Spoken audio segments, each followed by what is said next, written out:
says, I gather the government of Israel before they asked for a king was judges.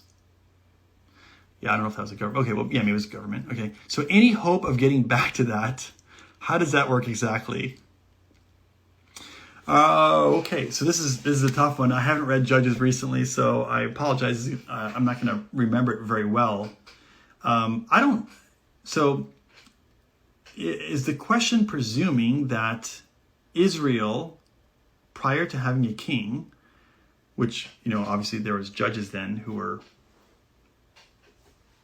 operating there in Israel, was that kind of a system of government? I don't know, I guess. I guess maybe in a sense, but the question is there any hope of us getting back to that? My recollection of the time of Judges was not super positive. So I don't know if that's something that we want to hope to get back to.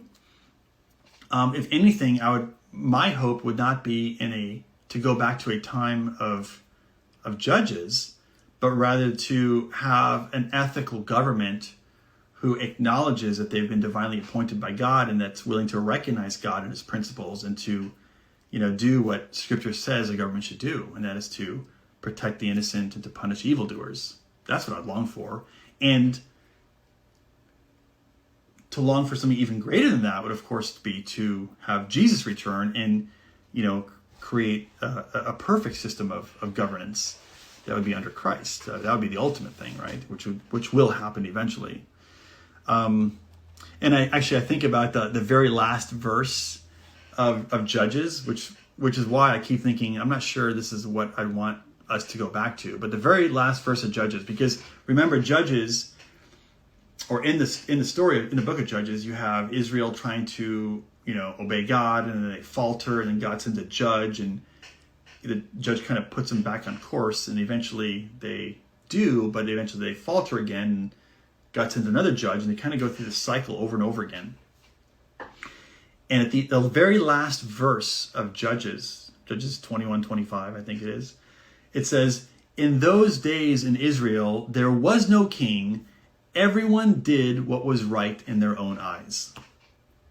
Like, basically, moral relativism. There's no king, so there's no objective standard of morality. And so people just did what they wanted to do. And of course, that's why probably, there was such, again, maybe I'm not remembering it right, but there was so much chaos back then. So yeah, my initial instinct is not to say, yeah, I really would want to get back to that in some way. It'd be, no, I want the governments that we have today to be just and to be good and to acknowledge God and to seek God for wisdom. And then ultimately for Christ to return to be a better judge.